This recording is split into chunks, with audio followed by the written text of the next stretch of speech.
Estimados participantes, tengan ustedes muy buenas tardes. El Centro de Estudios en Justicia y Derechos Humanos les da la más cordial bienvenida a una nueva jornada del programa Lunes de Derecho, espacio que tiene por finalidad brindarle al ciudadano de a pie un soporte reflexivo y análisis en temas frecuentes que suele presentarse en su vida cotidiana, con el objetivo de brindarle herramientas de conocimiento para que pueda enfrentarlas. La presente conferencia lleva como título Modalidades de fraude inmobiliario en el Perú. Al igual que hoy, este ciclo de conferencias se presentará durante todos los días lunes de cada mes y está dirigido a la ciudadanía en general. Mi nombre es Jimmy Torres y en esta oportunidad tengo a mi cargo la responsabilidad de conducir este espacio académico y lo hago acompañado del doctor Gilberto Mendoza del Maestre, especialista en la temática a abordar y quien tiene a su cargo la ponencia de hoy. Extiendo un cordial saludo a todos ustedes de parte de la doctora Ana María Martínez Ver, directora general del Centro de Estudios en Justicia y Derechos Humanos, quien lamentablemente por motivos de agenda no puede acompañarnos. Quiero permitirme agradecer también a cada uno de ustedes, estimado público, por haberse conectado a esta plataforma de manera puntual y de esta forma ser partícipes de esta importante actividad. He de mencionarles que nuestro expositor invitado contará con 45 minutos para desarrollar su ponencia y al finalizar daremos pase a una breve ronda de preguntas. De ser el caso y deseen realizar alguna, pueden escribirnos a través de la ventana de preguntas y respuestas de esta plataforma. Presentamos la ponencia del doctor Gilberto Mendoza, previa lectura de su reseña. El doctor Mendoza es abogado por la Pontificia Universidad Católica del Perú, magíster en Derecho con mención en Derecho Constitucional y Derechos Humanos en la Universidad Nacional Mayor de San Marcos, doctorando en Derecho por la Pontificia Universidad Católica del Perú. Ha sido director de la Maestría de Investigación Jurídica en la Pontificia Universidad Católica del Perú. Es investigador visitante del Instituto Max Planck, Instituto de Derecho Privado, Extranjero e Internacional en Hamburgo, Alemania. Ha sido miembro del subgrupo de trabajo para la revisión y propuesta de mejoras del Código Civil en los libros de contratos y registros públicos. Es coordinador del Observatorio Inmobiliario Mercantil de la Pontificia Universidad Católica del Perú. Miembro del grupo de investigación de la Universidad Carlos III de Madrid en España. Es consejero en el Centro de Investigación, Capacitación y Asesoría Jurídica, investigador reconocido por el RENACIT, árbitro ad hoc. Ha sido nombrado experto en temas contractuales en casos del Estado peruano en el CIADI y actualmente se desempeña como profesor ordinario auxiliar a tiempo completo en el área de Derecho Civil de la Facultad de Derecho de la Pontificia Universidad Católica del Perú. Asimismo, es director de estudios de la Facultad de Derecho en esta misma casa de estudios. Adelante, doctor Mendoza, bienvenido. Muchas gracias por la presentación, al Ministerio de Justicia por la invitación y a cada uno de los asistentes por poder brindarme su tiempo para poder escucharme en estos 45 minutos. Voy a hacer una corta presentación respecto a lo que me han encargado, que son las distintas modalidades que se dan en la realidad respecto al fraude inmobiliario. ¿Me podrían indicar, por favor, si pueden visualizar la pantalla? Sí, doctor, se ve bien. Perfecto. Cuando hablamos de fraude inmobiliario, hay diferentes formas de poder enfocarlo. Es decir, hay diferentes sujetos a los cuales se les puede brindar o se puede realizar supuesto de fraude. Primero voy a tratar de entender, ¿no? O darles una definición de lo que se puede entender por fraude y a partir de ahí circunscribir a 5 supuestos o 5 casos en los cuales en nuestra realidad no se dan recurrentemente estos casos. Vamos a entender un fraude como aquel acto tendente a eludir alguna disposición legal, ya sea en perjuicio del Estado o en perjuicio de terceros. Vamos a dar una definición bastante simple, ¿correcto? Y a partir de ello vamos a enfocarnos en 5 supuestos. El primer supuesto vamos a hablar de una venta de terrenos en la acción pauliana. El segundo supuesto va a ser para la compraventa de departamentos en planos. El tercer supuesto vamos a abordar lo que son los casos de la propiedad horizontal de hecho, que es una figura nueva, entre comillas, que ha sacado esta ley de propiedad horizontal. Y finalmente vamos a cerrar con lo que es la fe pública registral, el tema de los poderes en la fe pública registral. Esos son los 5 supuestos que vamos a abordar en la sesión del día de hoy.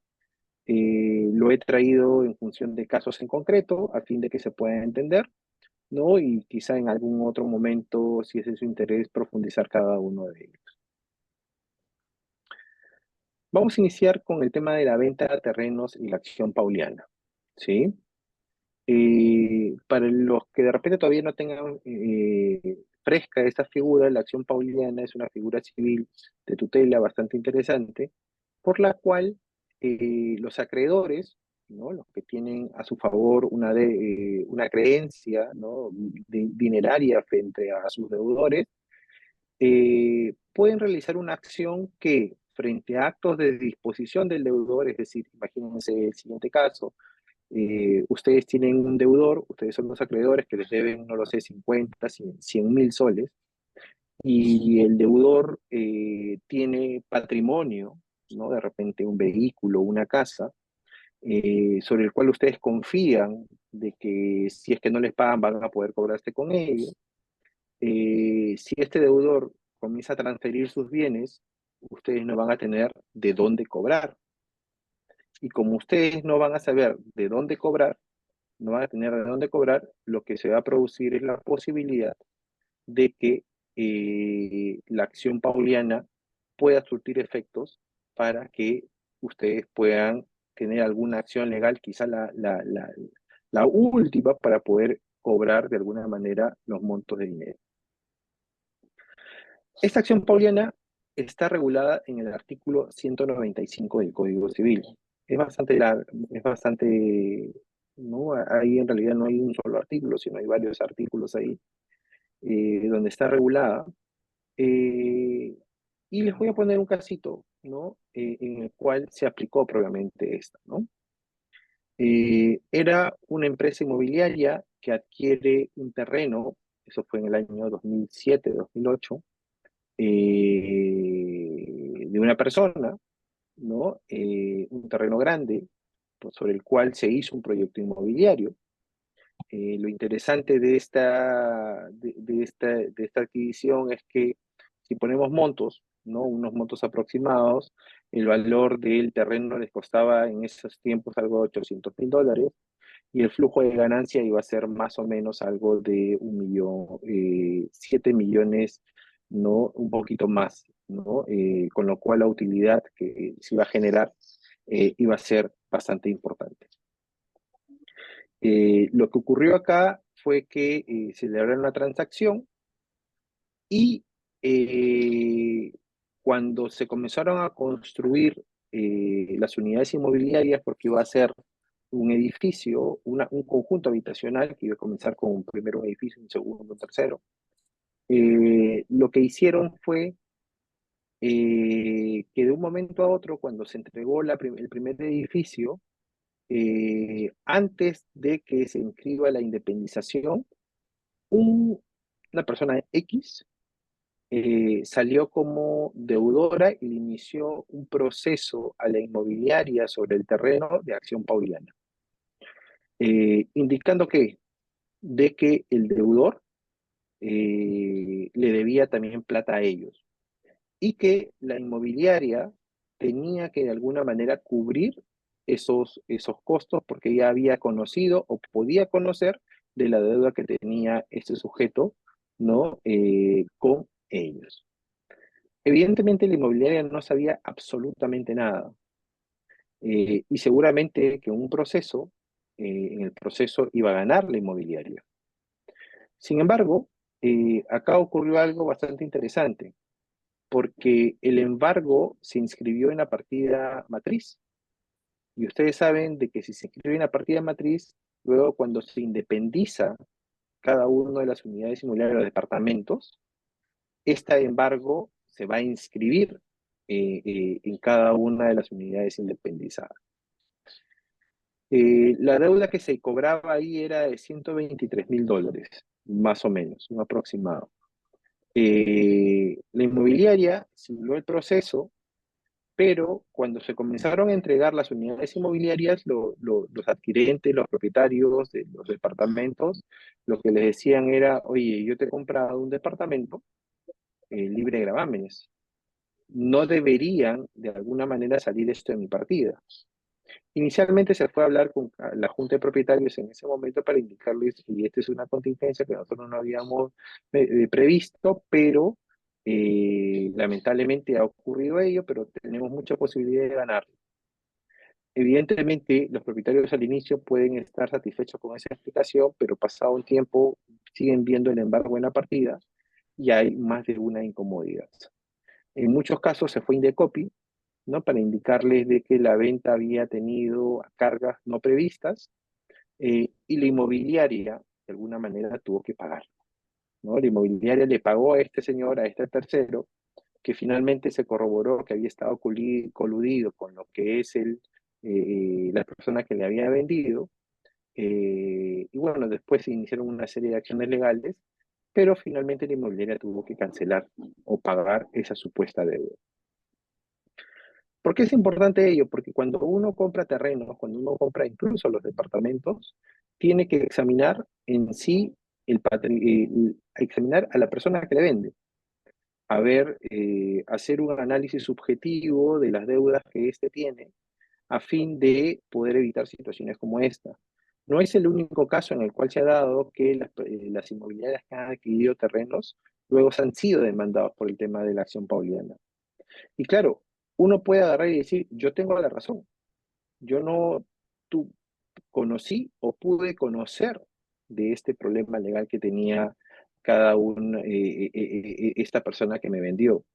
Sin embargo, mientras que se resuelve ello, pueden pasar muchos años. A ningún propietario que adquiere un departamento le va a gustar que salga el predio con una carga. Y en función de eso es que se plantean una serie de acciones legales a fin de evitar estas situaciones, ¿no? Esa es la aplicación cuando a las inmobiliarias les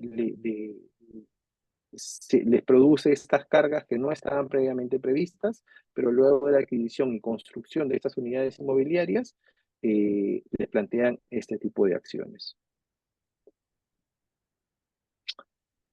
Un segundo supuesto que hay que tomar bastante en consideración, sobre todo las personas que adquieren su primer departamento, es tener en claro que cuando, por ejemplo, uno va a adquirir departamentos en plano, que son estos departamentos que aún no se han construido, eh, tener en cuenta de que mientras el departamento no esté construido, en realidad no han adquirido eh, más que una obligación, o en términos sencillos, una expectativa a un departamento.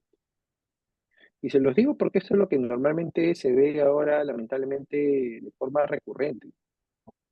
Cuando uno compra un departamento en plano, mientras no haya la independización, vamos a ver una excepción a ello, no adquiere un derecho real, no adquiere una propiedad. Les comento un par de casos, ¿no? El primero, una empresa también en Surco que construye edificios, departamentos y comienza a venderlos, ¿no? Cada uno de ellos, cada unidad inmobiliaria. Pero no solamente lo vende una vez, sino lo vende 2 hasta 3 veces. Y luego se pasa a concurso, ¿no? Le ejecutan el terreno y todos los propietarios que adquirieron finalmente no llegaron a adquirir un derecho real, un derecho o el departamento en sí mismo. Se quedó solamente en casco y ninguno llegó a adquirir. ¿Por qué se da ello? Hay un artículo bastante interesante que es en nuestro Código Civil que dice lo siguiente. En la venta de un bien que ambas partes saben que es futuro, ¿no? Es decir, no existe en el momento en el cual las partes pactan, ¿no?, la celebración del contrato, el contrato está sujeto a la condición suspensiva de que llegue a tener existencia. ¿Qué significa ello? Ojo, voy a hacer un paréntesis en su momento, en el siguiente supuesto, porque vamos a ver de que hay una excepción. Eh, que llegue a tener existencia sale de una existencia de tipo jurídico, es decir, que el bien esté individualizado. Mientras el bien se esté construyendo, el bien no existe jurídicamente. Lo que pasa es que las partes se obligan a. Eh, Pueden ustedes verificar diferentes casos que se salen en las noticias en las cuales hay personas que adquieren, pagan lo que es la inicial y van pagando mensualmente y finalmente cuando llega a cancelar todo no reciben el bien, no hay un acta de entrega, el bien no está terminado, por lo cual es este artículo el que nos va a decir es, cuidado, tú que has pagado toda la deuda a la cual te comprometiste, no es que hayas adquirido nada o algo hasta que el bien esté construido e independizado. Esto muchas personas no lo entienden porque cuando van a una inmobiliaria y normalmente le dicen, pague usted la inicial y van pagando en cuotas, incluso celebran escrituras públicas. Hay dos detalles ahí. Que celebren una escritura pública no quiere decir que el bien ya exista, ¿no? Con lo cual tendría que llegar propiamente a lo que es el registro, con lo cual el bien todavía no ha generado lo que se llamaría un derecho de real o un derecho de propiedad. Lo que sí existe es una obligación con la inmobiliaria y la inmobiliaria debiera responder frente a los compradores y frente a cualquier problema, ¿no? El gran tema es que cuando es una inmobiliaria que no es formal, ¿no? O tiene poco tiempo en el mercado, lo que va a existir es eh, este riesgo de que la inmobiliaria incluso no pueda responder. Entonces, frente a ello, siempre la sugerencia va a ser, cuando uno va a adquirir un inmueble, un departamento en plano, se asegure que estas inmobiliarias trabajen con un banco, ¿no? ¿Y por qué con un banco? Porque normalmente lo que hace el banco para financiarla es pagarle no todo el dinero del préstamo que van a obtener, sino le van pagando por tramos, ¿no? Frente al avance de lo que es el avance de obra. Recuerden, cuando uno vende, o perdón, compra un departamento en plano, mientras no esté construido, va a estar sujeto a estos inconvenientes de que pueda darse que no se entregue el bien. Eh, Ese sería la segunda modalidad normalmente de este fraude que se dan a las personas cuando invierten gran parte de su dinero que han obtenido a lo largo de los años en la compra de estos departamentos, ¿no? Un tercer supuesto que nace de que se podría dar en este segundo caso, y les dije que era una excepción, es una figura la cual, si bien ya se había tratado en el tribunal registral, eh, ahora sí tiene un dispositivo legal que lo recoja. Son las llamadas propiedades horizontales de hecho, ¿ya? Eh, a ver, cuando hablamos de propiedad horizontal, si es que hay alguien que no sea abogado o no sea abogada, nosotros vamos a hablar de este régimen de habitación en las cuales tengan propiedades, departamentos, en los cuales hayan áreas exclusivas y áreas comunes, ¿no? Todas las personas o la mayoría de personas que venden departamentos, que viven en departamentos, van a estar bajo este régimen. Excepcionalmente no están aquellas que han elegido el régimen de copropiedad, ¿no? Copropiedad es que todos son dueños de alícuotas o porcentajes. Acá no. Acá sí el departamento 101 es de tal propietario, el departamento 102 es de tal propietario, el departamento 305 es de tal propietario. Y tiene áreas comunes, como por ejemplo pueden ser las escaleras, la azotea, de repente el área de parrilla, de repente la piscina o las diferentes variantes que puedan haber en cada una de estas edificaciones. Eh, en muchas ocasiones, como les mencioné hace un momento, los bienes no llegan a terminar de construirse.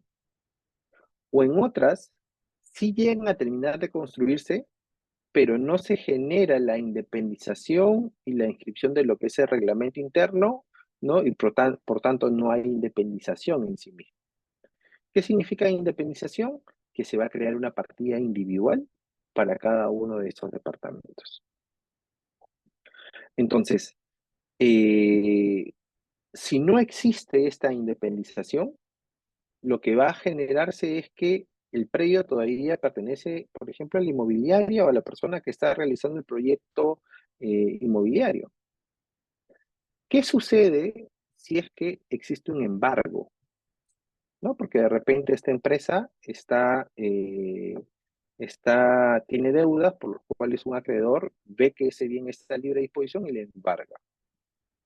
Acá hay un tema bastante interesante, porque si vamos con el criterio anterior, ¿no? Lo que va a ocurrir, tal cual como se los adelanté, mientras el bien no exista, no se independice, el bien sigue siendo de la inmobiliaria, por lo tanto, si hay un embargo, ese embargo va a afectar a la inmobiliaria, pero de manera no directa, sino indirecta, va a afectar a todos los propietarios de los departamentos.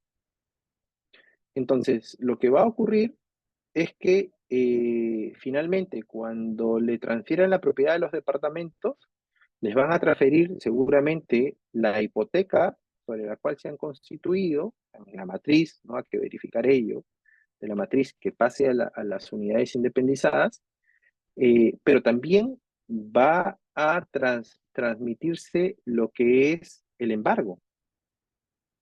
Y este es el caso, por ejemplo, de una inmobiliaria que se llama Vida, ¿no? En la cual hay una hipoteca sobre la matriz. En la torre A ya se, ya se realizó los actas de entrega, ¿no? Y la torre B todavía no se ha construido. Entonces, lo que va a ocurrir, si es que no hubiera este régimen de propiedad horizontal de hecho, es que si luego se produce la independización, cada uno de los propietarios va a tener que responder, o todos van a tener que responder, no solamente por la hipoteca, sino también por lo que es el embargo, ¿no? Respecto a la torre B, que todavía no está construida, ¿no? Igual va a pasar, ¿no? Pero nace este tema de la propiedad horizontal de hecho. ¿Qué es una propiedad horizontal de hecho? La propiedad horizontal de hecho es frente a la falta de independización jurídica en el registro. Si hay un tema de que las personas conviven y ya viven de forma independiente cada unidad inmobiliaria. Lo único que falta es el ámbito de lo que es la formalización. Entonces, esta nueva ley, el decreto legislativo 1568, se ha puesto a pensar en ello. Y lo que ha señalado es que con la construcción, la identificación, ¿no? de estas unidades inmobiliarias, podemos distinguir entre propiedad exclusiva y propiedad común. Ya existe una propiedad horizontal de hecho. Esto es importante porque frente a las deudas que pueda tener las inmobiliarias frente a acreedores, ahí se tiene un argumento para que en procesos de tercería probablemente poder hacer respetar la adquisición que se ha realizado. Es decir, lo que se va a señalar, imagínense que en el caso de Avida, por ejemplo, es que el embargo fue inscrito en julio, según recuerdo, del año 2023, pero las actas de entrega, ¿no? Son del año 2022, con lo cual todas aquellas unidades inmobiliarias que hayan pasado por el acta de entrega, tengan los servicios a nombre eh, de estas personas que han adquirido, que ya hayan tomado posesión del mismo, para eso hay una serie de medios probatorios que se tienen que organizar, podrán de alguna manera defender su propiedad frente a este embargo, ¿no? Simplemente mediante un proceso de tercería para decir, ese embargo no se puede cobrar con predio. Probablemente con las otras unidades inmobiliarias que haya sido de manera posterior, pero no con las que ya fueron entregadas antes de haber sido inscrito el embargo. Miren qué fundamental va a ser en este nuevo régimen el tema probatorio. Yo alguna vez, algún cliente, alguna clienta, cuando han venido a consultarme respecto a estos casos, que hay problemas con las inmobiliarias, es que lo primero que te consultan es, doctor, y tengo este bien, pero no es tan todos los acabados que me prometieron. ¿Sabe qué? Si esta inmobiliaria está en problemas, recíbalo. Ya después usted hace acciones legales ante el ámbito civil y ante Indecopi, pero dado que hay estos temas, ¿no? En los cuales pueden haber embargos, ¿no? Usted tiene que tener su constancia de entrega, sus servicios a su nombre, a fin de por lo menos alcanzar este primer umbral que es la propiedad horizontal de hecho. En caso que no sea así, vamos al segundo umbral que sería ya un poco más avanzado de tener la independización para que uno pueda estar tranquilo. Pero ya hay muchos casos en los cuales no se llega ni siquiera a la propiedad horizontal de hecho y van a haber estos casos de que las inmobiliarias tienen deudas, los embargan y luego todos tienen que asumir la deuda de esta inmobiliaria, ¿no? Y alguno puede decirme, oye, pero la inmobiliaria puede de alguna manera responder respecto a ello frente a nosotros, sí, pero eso se da en un proceso. Y un proceso de cobro respecto a esto dura muchísimos años. Con lo cual, uno tiene que saber de que cuando uno compra un departamento, en realidad es un riesgo. Y tiene que cerciorarse de que, en primer lugar, les había mencionado, cuando compra un departamento en plano, que esto vaya de la mano con un proyecto inmobiliario apoyado o respaldado por algún banco. En segundo lugar, yo revisaría los antecedentes de las empresas inmobiliarias. Si son muy recientes, les aconsejaría de que mejor busquen otro proyecto inmobiliario y así una serie de tips que se pueden brindar cuando uno quiere comprar lo que es un departamento a fin de evitar estos disgustos de invertir en proyectos que finalmente de repente en algún caso no van a llegar a concretarse, ¿no? Un cuarto caso de fraude inmobiliario son los supuestos de falsificación o suplantación del propietario. Y eso está regulado en el artículo 2014 del Código Civil. Y ese artículo ha sido revisado durante mucho tiempo, ha sido discutido durante años, porque esta es la famosa fe pública registral, ¿no? En la cual hay un sujeto que adquiere una propiedad que desconoce de que ha habido un tema de falsificación o suplantación, pero que en la realidad sí existió ello. Es decir, si lo ponemos así, A le vendió a B y B le vendió a ustedes, a cada uno de ustedes, ¿no? Y entre A y B, en realidad, A fue suplantado, fue falsificado, ¿no? La escritura pública, por lo cual esa primera transferencia sería nula. Sin embargo, ¿no? Llega a estar en registros y en un segundo momento se realiza lo que es la transferencia hacia cada uno de ustedes. Ustedes van a poder decir, oye, yo no sabía de ello. Eh, el hecho de desconocer hace de que ustedes puedan, de alguna manera, basarse en lo que es este principio de fe pública registral para adquirir la propiedad. Pero en este proceso es bastante interesante porque, claro, cuando uno adquiere la propiedad, nadie adquiere para ganarse un conflicto, con lo cual siempre se recomienda ver el tema de la posesión, por un lado, ¿no? Y también toda la documentación que ha existido, ¿no? Datos que pueden de alguna manera generarle a ustedes sospechas es que de repente si este bien ha sido transferido el mismo año varias veces, ¿no? O que pueda haber quizá alguna donaciones de por medio. Son datos que al abogado, a la abogada le pueden llamar la atención y que puede pedir documentación adicional para poder verificar que no haya ningún problema al momento de lo que es la adquisición. Sin embargo, estos casos no es que hayan miles de casos de fe pública registral en los cuales se haya dado supuesta falsificación o suplantación, pero sí han sido importantes toda vez por la trascendencia social que han tenido, ¿no? Estos son los casos que se dieron en su momento de Orellana y compañía. Entonces, la fe pública registral lo que hace es proteger en sí al tercero de buena fe. Y acá hay que tener bastante cuidado porque ¿a quién se considera tercero? ¿No? Eh, este tercero normalmente va a ser aquel sujeto que no tiene nada que ver con el ámbito de la suplantación o falsificación, es decir, el segundo sujeto que adquiere. Y este sujeto, segundo sujeto que adquiere, ¿qué es lo que tiene que hacer? Es decir, si yo voy a adquirir un predio, ¿qué es lo que tengo que hacer para adquirir de manera segura?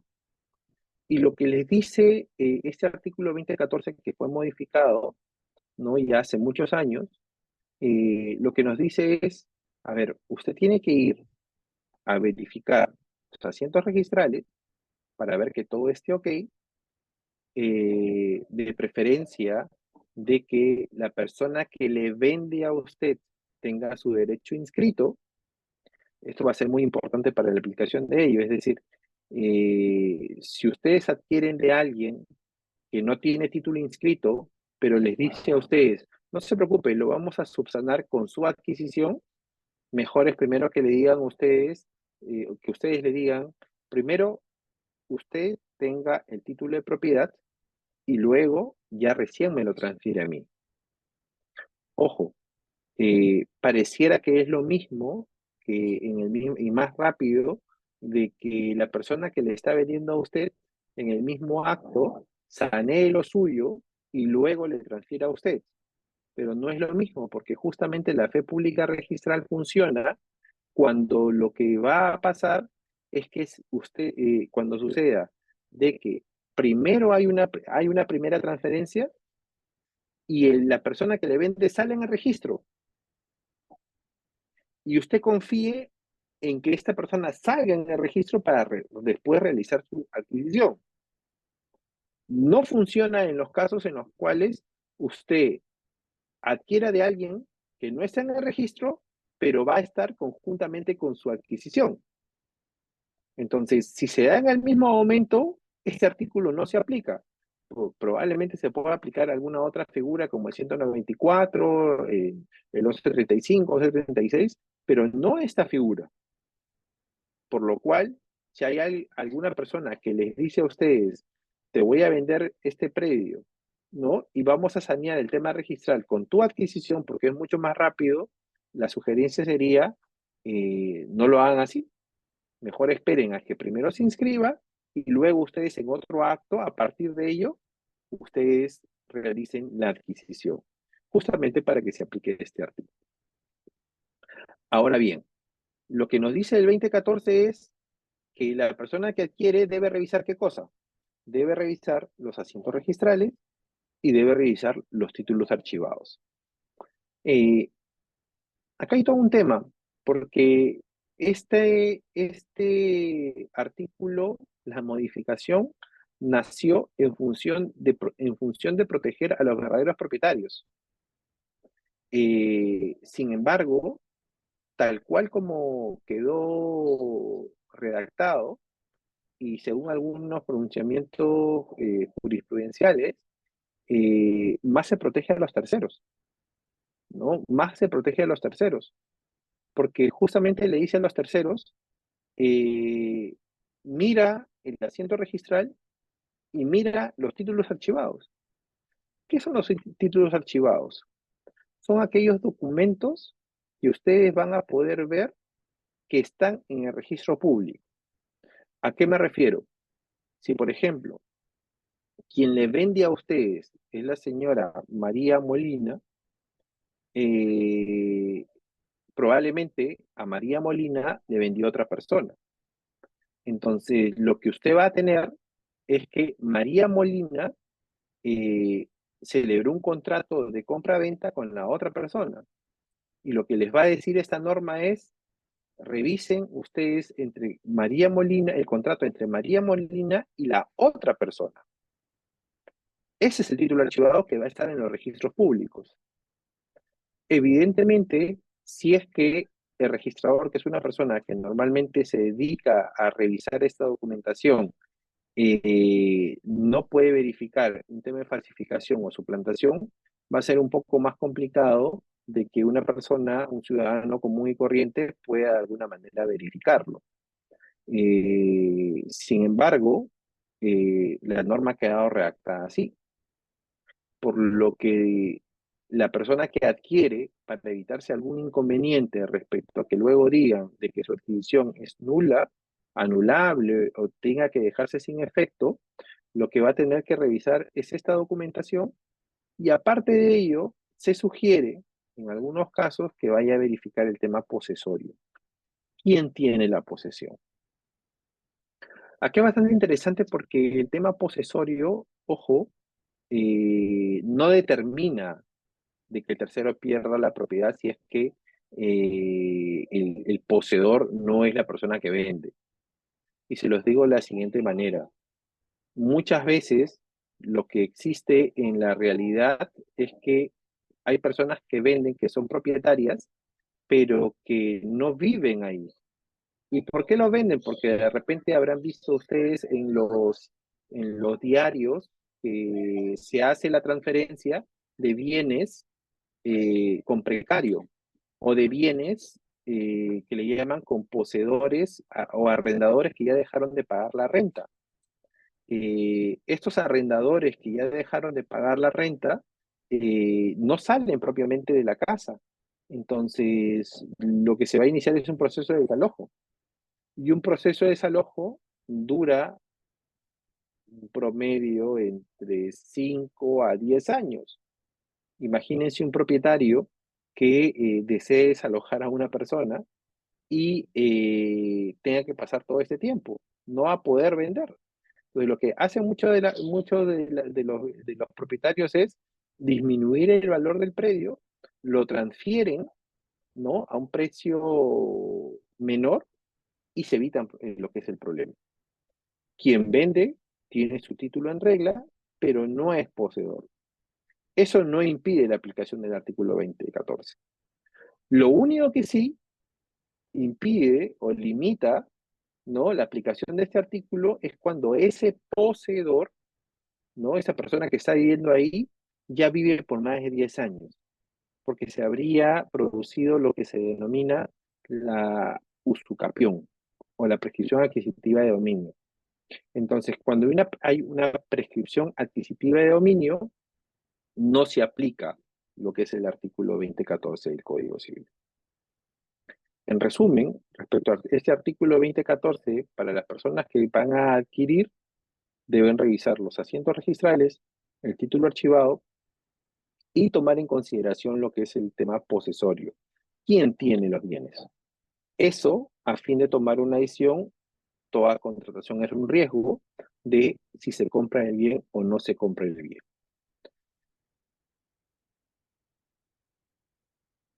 No son muchos, ¿no? Eh, Porcentualmente con la cantidad de transferencias que se realizan en los registros, no es un alto porcentaje de aplicación del artículo 2014 del Código Civil. Sin embargo, dentro de este marco porcentual mínimo de estos temas, ¿no?, hay un supuesto en el cual que es bastante interesante analizar, porque el 2014, la aplicación del 2014 ha ido de la mano con un trabajo conjunto entre los notarios y los registros públicos. ¿A qué me refiero? Los notarios, ahora cuando uno va a celebrar un contrato, por ejemplo, tiene para verificar que la persona sea la propietaria, la persona que está en el registro, tiene huellas biométricas. Algunos incluso toman videos, ¿no?, para verificar, piden el tema de los testigos, en algunos casos si es que no les queda claro a ellos. Entonces ya hay los mecanismos que brindan al ámbito notarial mayor seguridad para la transferencia de los bienes. En sede registral también se han tomado algunas medidas, es decir, antes por dónde entraban las falsificaciones o suplantaciones, ingresaban por lo que era la mesa de partes, es decir, había un encargado de la notaría que llevaba la documentación a lo que era el registro. Ahora todo se hace desde un puerto que tiene el notario y envía esta documentación a registro, con lo cual no hay esa presentación que se realizaba antes. Con lo cual, si antes los supuestos del 2014 eran amplios, ahora son bastante reducidos. Pero se producen, ¿no? Y la mayor cantidad de estos supuestos que ahora se vienen verificando es en la falsificación de poderes. ¿Y por qué? Porque el tema de falsificación de poderes, hay poderes que están ahí, ¿no? Están inscritos, eh, que se han dado hace muchos años y todavía no se ejercen.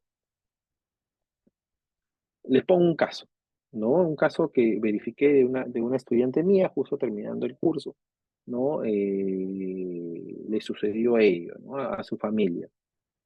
Era que ella tiene uno de sus departamentos, estaba acá en Lima, ¿no? De su papá, y hace 5 o 6 años se había otorgado un poder en Huancayo, un notario, ¿no? De Huancayo. Era un notario viejito al cual le habían falsificado propiamente ello y se había inscrito en el registro. Entonces, estos delincuentes habían tenido bastante paciencia para cuando verificaron que estos señores se mudaron y dejaron el departamento y se fueron a una casa. En ese momento que dejaron el espacio solo, es que inmediatamente hicieron la transferencia. Como les mencioné, habían hecho una falsificación de poder. Entonces, se había hecho la falsificación de poder en Huancayo, se había hecho efectiva acá en Lima, por la cual habían transferido ese departamento de esta familia a otros sujetos, ¿no? Hay un procedimiento especial cuando se dan estos casos en sede registral, que es bastante rápido, y sobre todo porque el registrador toma conciencia de que acá puede haber eh, algo turbio, algo por dilucidar. Pero en el caso de la falsificación de poderes, hay algo peculiar, porque ya hay un acto inscrito. Entonces, como ya hay un acto inscrito, va a ser complicado que el registrador, por el principio de legitimación, tiene que basarse en lo que está inscrito, con lo cual no puede negar la inscripción. En la realidad es que cuando pasa esto, muchas veces lo que hace el registrador frente a un tema evidente, y esto dura 7 días, el tema de la calificación registral, es si alguien le muestra de que hay visto de falsificación, ya sea en el poder o en la transferencia más, pero ya sea en el poder, es retrasa lo que es la calificación para que se busquen los medios probatorios y se presenten a fin de evitar la inscripción final. Eh, y acá, imagínense ustedes, tienen el ejemplo anterior del 2014. A le transfiere B y B le transfiere a C, ¿no? Pero en la transferencia de A a B, antes de ello hay un apoderamiento. Este apoderamiento es el que llega a inscribirse al registro y si uno no actúa rápido, y para eso funciona el tema del acta registral, esto puede estar en 2, en 3 días inscrito en el registro, ya se consolidó, y lo que hacen muchas veces estas mafias es, porque son mafias organizadas, es meterse al inmueble, ¿no? Cuando ya tienen el título de propiedad, lo que les queda es meterse al inmueble. Y como les mencioné, en este caso, lo que existía era que se metieron al inmueble, perdón, que se quería meter al inmueble previa inscripción en el registro. Entonces, hay que tener muchísimo cuidado, ¿no? Ahora, el sistema registral ha sido fortalecido a partir de una sentencia del Tribunal Constitucional respecto a lo que era la fe pública en sí, pero como tal ha señalado de que las inscripciones son prácticamente obligatorias, con lo cual hay la posibilidad de conocer quién es propietario, pero no solo ello, sino que cada uno de nosotros los ciudadanos podemos inscribirnos en un sistema que se llama alerta registral. Y esta alerta registral nos permite a nosotros enterarnos vía online si es que alguien no solamente está transfiriendo nuestros bienes, sino también verificar si es que alguien ha hecho una revisión de nuestra partida, si alguien ha pedido alguna publicidad en nuestra partida, los certificados literales y todo ello.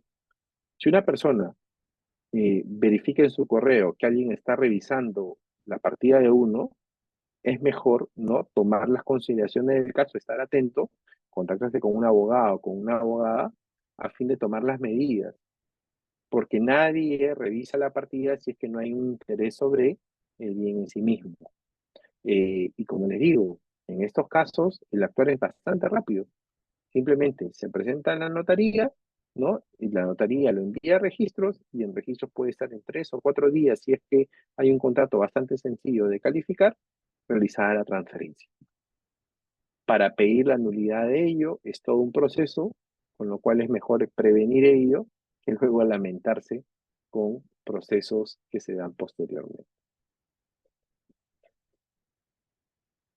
Empecé esta presentación hablando sobre diferentes modalidades de fraude inmobiliario, ¿no? Y tal como les indiqué, es que el fraude inmobiliario en sí puede definirse de una manera bastante amplia, como que se está vulnerando alguna disposición legal, ¿no? Cuando es de manera directa, o los supuestos de fraude de ley cuando es de manera indirecta, en las cuales se perjudica al Estado o a los privados. En este caso, yo trataba de abordar en los casos que se perjudican a los privados. El primer caso que yo les mencioné sobre Acción Pauliana, ¿no? Les indiqué el perjuicio que hay para estas inmobiliarias, que también podría ser para cualquier privado. Acá la moraleja, si me permite decirles, es cuando ustedes vayan a adquirir un predio, un departamento, un inmueble, no solamente investiguen a lo que es el saneamiento del inmueble, verificar si es que todo está bien respecto al inmueble, sino también verifiquen quiénes está vendiendo. Infoco, hay una serie de información que es relevante conocer respecto a quién nos vende. No ser que esté en un caso de Acción Pauliana. El segundo caso se refería a tener en cuenta cuando compremos departamentos en planos, los departamentos en planos, no es que ya haya adquirido un departamento cuando de repente todavía no se terminó de construir, sino que lo que me he hecho acreedor es a una obligación de la inmobiliaria, con lo cual uno tiene que estar bastante atento, ¿no? Cuando hay paralización de obra, de repente verificar qué es lo que ha pasado, porque es una inversión, por eso es que cuesta el 60%, el 70% del valor normal. Y qué mejor de repente de verificar si es que se está trabajando con un banco, ¿no? Porque el banco de alguna manera da cierta seguridad de que todo esté en orden. El banco no pone plata donde hay algo irregular. El tercer caso, les hablaba sobre la propiedad horizontal de hecho, se ha abierto una pequeña ventana para aquellos propietarios que todavía no tengan no tengan reglamento general ni hay independización, para poder protegerse frente a embargo de acreedores de la persona que les vendió o de la inmobiliaria. En cuarto lugar, hemos visto de manera bastante superficial, pero creo que se puede entender, de que cuando uno va a adquirir un inmueble tiene que tener la diligencia de revisar los asientos registrales, los títulos archivados y también, ¿por qué no?, el tema posesorio, pero en su verdadera dimensión. Es decir, solamente van a afectar en los casos en los cuales haya una posibilidad de prescripción adquisitiva de dominio. Finalmente, dado que los casos de fe pública registral se han reducido por las medidas que han realizado los notarios y los registros públicos, hay que tener bastante cuidado con el tema de la falsificación de los poderes, ¿no? Para ello, es bastante interesante este servicio de arte registral que ha puesto a nuestra disposición la SUNAR, y con ella poder de alguna manera siempre estar pendiente de la información que nos llega de registros públicos a nuestro correo. Si se verifica ahí que alguien está revisando nuestra partida, ha hecho una visualización o ha pedido una copia literal de la misma, inmediatamente comunicarse con su abogado o con su abogada para que tome las medidas de prevención y evitar, ¿no?, supuestos fraudes que puedan haber contra nuestra propiedad. Esa es más o menos la presentación, ¿no?, de estos 5 supuestos. Quedo a disposición de las preguntas que ustedes consideren pertinentes. Muchas gracias, doctor Mendoza, por su ponencia. Sí, efectivamente hay algunas consultas que nos hacen, se las voy a compartir a usted.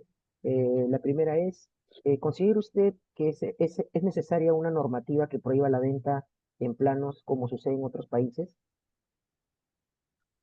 Yo creo que no, enfocándola desde el plano de que toda contratación es un riesgo, ¿no? Entonces, uno tiene que saber que si uno compra algo es porque tiene recursos para ello, ¿no? O financia esos recursos. Con lo cual yo no me iría por el ámbito de lo que es la prohibición. Lo que yo me iría por el ámbito de que cuando uno va a adquirir o va a realizar una inversión importante, tiene que asesorarse bien para disminuir propiamente el tema de los riesgos. Les pongo un ejemplo. Eh, Normalmente cuando alguien me dice a mí, quiero alquilar mi departamento o mi casa, lo primero que le digo es, tienes que tomar en cuenta que alquilar también es un riesgo, porque puede hacer que la persona que alquile te pague la primera cuota, el segundo mes, tercer mes, y ya no te quiera pagar. Y tú no lo vas a poder sacar de ahí, ¿no? Sino mediante un proceso de desalojo. Con lo cual, no vamos a inventar una norma para que no haya el tema de arrendamientos, sino lo que tenemos que hacer es asegurarnos que la persona a la cual arrendamos, asegurarnos de la persona a la cual compramos, puede ser una persona que no tenga problemas, que luego tenga que ir la vía judicial para poder solucionarlo, ¿no? Gracias, doctor. Otra consulta es, ¿cómo afecta la sentencia del Tribunal Constitucional del expediente 1815 eh, respecto a la configuración del tercero de buena fe registral? ¿Lo afecta? Sí lo afecta, ¿no? Porque de alguna manera lo que hace es darle fuerza a lo que es el tercero. Por eso les mencionaba, ¿no? Más allá de ir a temas de fondo, de lo que dice la sentencia es decirles, un propietario, una persona que va a adquirir una propiedad a partir de esta sentencia del Tribunal Constitucional, lo que debe revisar es el asiento registral, el título archivado y también, en algunos casos, ver el tema posesorio. Y aparte, que nos da una obligación para todo. A partir de esa sentencia queda más claro que las personas que adquieren derechos deben inscribirlos. Antes, por el tema de los costos, decían, no, no es necesario que lo inscribas, total, ya eres propietario. Ahora no, sí tienes que inscribirlo. Porque si no lo inscribes, probablemente puedas estar luego en un proceso de quien tenga mejor derecho sobre ese bien. Y se va a privilegiar siempre a quien está inscrito. Gracias, doctor. Otra consulta es, eh, ¿cuál sería el grado de responsabilidad de los notarios ante un fraude inmobiliario? Ahí hay que verlo, ¿no? Yo he visto casos en los cuales, por ejemplo, el notario no se ha percatado, o sea, le llevan el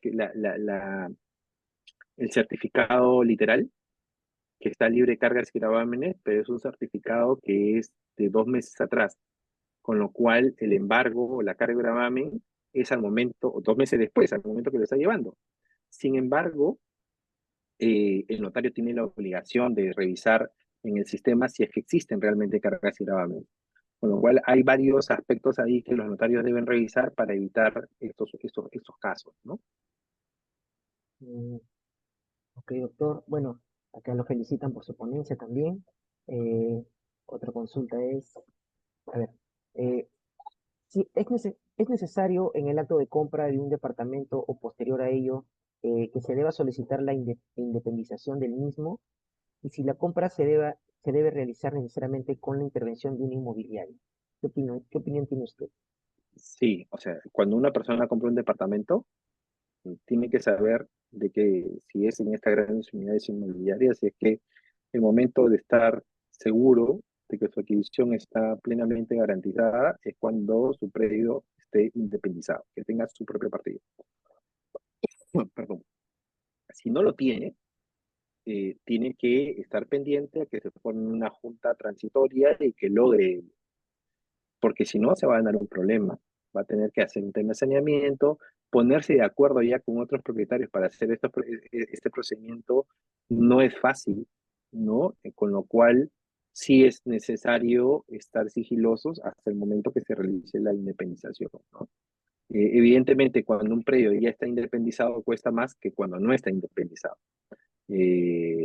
Con lo cual sí es importante. Es importante el tema de la independización. Ok, doctor. Bueno, una de las últimas consultas ya es, ¿existe alguna propuesta normativa para poder instaurar a nivel de cooperación internacional el tema de verificación de autenticidad de poderes otorgados en el extranjero?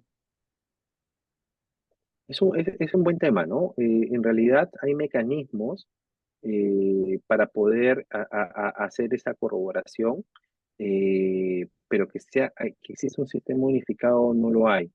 No hay, el tema de los poderes es el último que toqué, pero sería bueno de repente que eso se puede estudiar un poquito más, porque no solamente es poderes del extranjero, sino que incluso a nivel nacional, que son la ventana por la cual está ingresando actualmente el fraude, ¿no? No hay una propuesta que yo conozca, ¿no? A nivel internacional respecto para sanear esto, ¿no? Y eso se refiere a que hay diferentes sistemas registrales, con lo cual no existe actualmente. Ok, doctor. Bueno, hay algunas preguntas que han quedado también en el tintero y bueno, doctor, quisiéramos pedirle una última reflexión respecto al tema, ya que existe bastante preocupación también de nuestros 999 participantes y que bueno, ha absuelto usted en la mayor parte de esta conferencia algunas dudas que ellos han tenido, pero quizás quisiera compartirnos alguna reflexión final, por favor. Sí, sobre todo el tema de modalidades de fraude inmobiliario es bastante amplio, ¿no? Lo que he tratado es poner pequeñas pinceladas sobre temas que pueden ser bastante comunes y que puedan servirles a ustedes, ¿no? Ya sería otro tema de poder ya ir profundizar por cada uno de los supuestos. Pero uno siempre tiene que tener en cuenta, considero yo, de que cuando uno adquiere algo, ¿no? Siempre debe asesorarse bien, ¿no? A veces por el tema de los costos, hace de que uno no tome asesorías. Pero sí es importante ello porque cada vez son más recurrentes, lamentablemente, estos supuestos. Entonces, cualquier contratación es un riesgo y ese riesgo uno lo tiene que disminuir. Es decir, investigando quién está vendiendo, investigando quién están detrás, a fin de poder tomar una mejor decisión. Evidentemente, aquellas personas que compran su primer departamento, su primera casa, ¿no? Y ese recurso de muchos años de trabajo, con mayor razón. ¿No? Yo he visto y veo muchos casos en los cuales lamentablemente la inmobiliaria no es lo más seria posible y finalmente viven un drama, ¿no? Un drama es el tema de la vivienda, con lo cual el mejor consejo sería que se puedan asesorar, revisar algo de la documentación que les acabo de mencionar, a fin de que puedan adquirir sin ningún problema. Bueno, muchísimas gracias, doctor Mendoza, por su ponencia. Y bueno, hemos llegado ya a la parte final de esta actividad. Agradecerle nuevamente a nombre de la doctora Ana María Martínez Ver, directora general del Centro de Estudios, y por su ponencia, y también a las 999 personas que se conectaron el día de hoy. Los esperamos en una nueva jornada el próximo lunes en horas de la tarde. Muchísimas gracias nuevamente, doctor. Un gusto, cuídense, buen domingo, buen lunes, cuídense.